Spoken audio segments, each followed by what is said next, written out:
Assalamualaikum warahmatullahi wabarakatuh dan selamat sejahtera. Saya Intan Syahira binti Abu Bakar bernama matrik A169-730 akan menerangkan tentang refleksi pengajaran mikro dan makro yang telah dijalankan oleh saya. Saya mulakan dengan pengajaran makro yang dijalankan secara rakaman. Tajuk bagi pengajaran makro saya adalah kepentingan bentuk muka bumi di Malaysia bagi mata pelajaran Geografi tingkatan 1.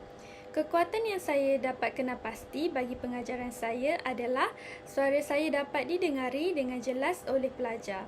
Seterusnya, saya juga ada menggunakan bahan bantu mengajar seperti kad imbasan dan melakukan aktiviti yang memerlukan pergerakan murid di dalam kelas. Aktiviti tambahan ini adalah penting bagi menarik perhatian pelajar dalam mengikuti proses PDP. Bukan itu sahaja, saya juga telah membahagikan proses pengajaran saya kepada 5 langkah, iaitu saya mulakan dengan set induksi dengan bertanyakan kepada pelajar tentang pengajaran lepas. Setelah itu, saya masuk ke langkah 1 dengan menerangkan tentang topik untuk hari tersebut.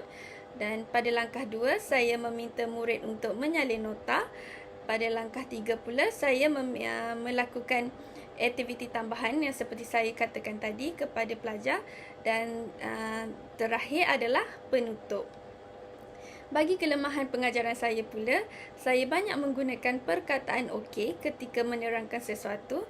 Seterusnya, saya juga dilihat kurang membuat eye contact dengan pelajar, lebih-lebih lagi ketika aktiviti membaca buku teks. Akhir sekali, saya juga dilihat kurang melakukan pergerakan tangan ketika bercakap.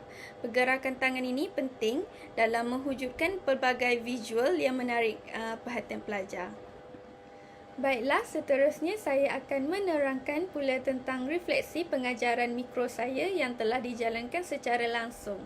Tajuk bagi pengajaran mikro saya adalah fungsi pertempatan bandar dan luar bandar bagi mata pelajaran Geografi tingkatan 1.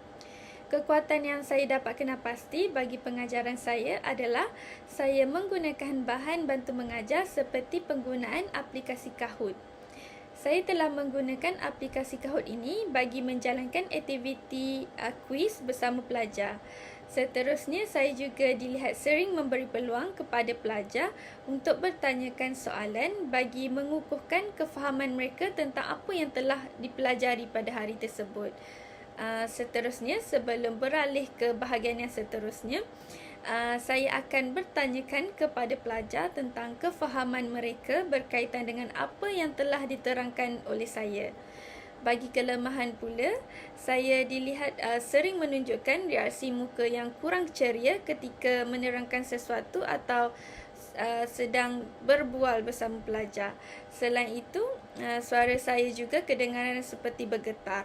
Walaupun begitu, proses pengajaran saya masih dapat disampaikan dengan baik. Penambahbaikan yang saya dapat lakukan untuk pengajaran yang seterusnya adalah saya perlulah mempelbagaikan lagi bahan bantu mengajar ketika proses PDP.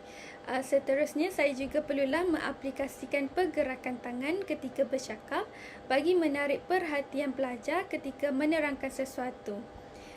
Di samping tu, saya juga perlu mengurangkan penggunaan perkataan okey ketika menyampaikan sesuatu maklumat. Bukan itu saja, saya juga perlulah memperbanyakkan lagi contoh-contoh yang berkaitan dengan pengajaran bagi menambah kefahaman murid. Selain itu, saya juga perlulah lebih bersedia dalam menyediakan proses pengajaran. Hal ini kerana apabila saya lebih bersedia, saya akan menjadi lebih yakin ketika menyampaikan maklumat dan mempelbagaikan lagi contoh-contoh yang berkaitan bagi mengukuhkan lagi kefahaman murid tentang pengajaran saya.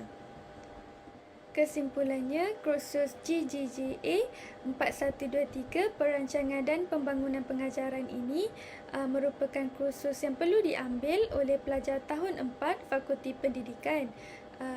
Kursus ini adalah sebagai persediaan kepada pelajar sebelum melangkah ke sekolah sebagai guru nanti. Kursus ini amat membantu pelajar dalam merancang strategi pengajaran untuk disampaikan kepada murid di dalam kelas. Itu sahaja daripada saya. Sekian, terima kasih.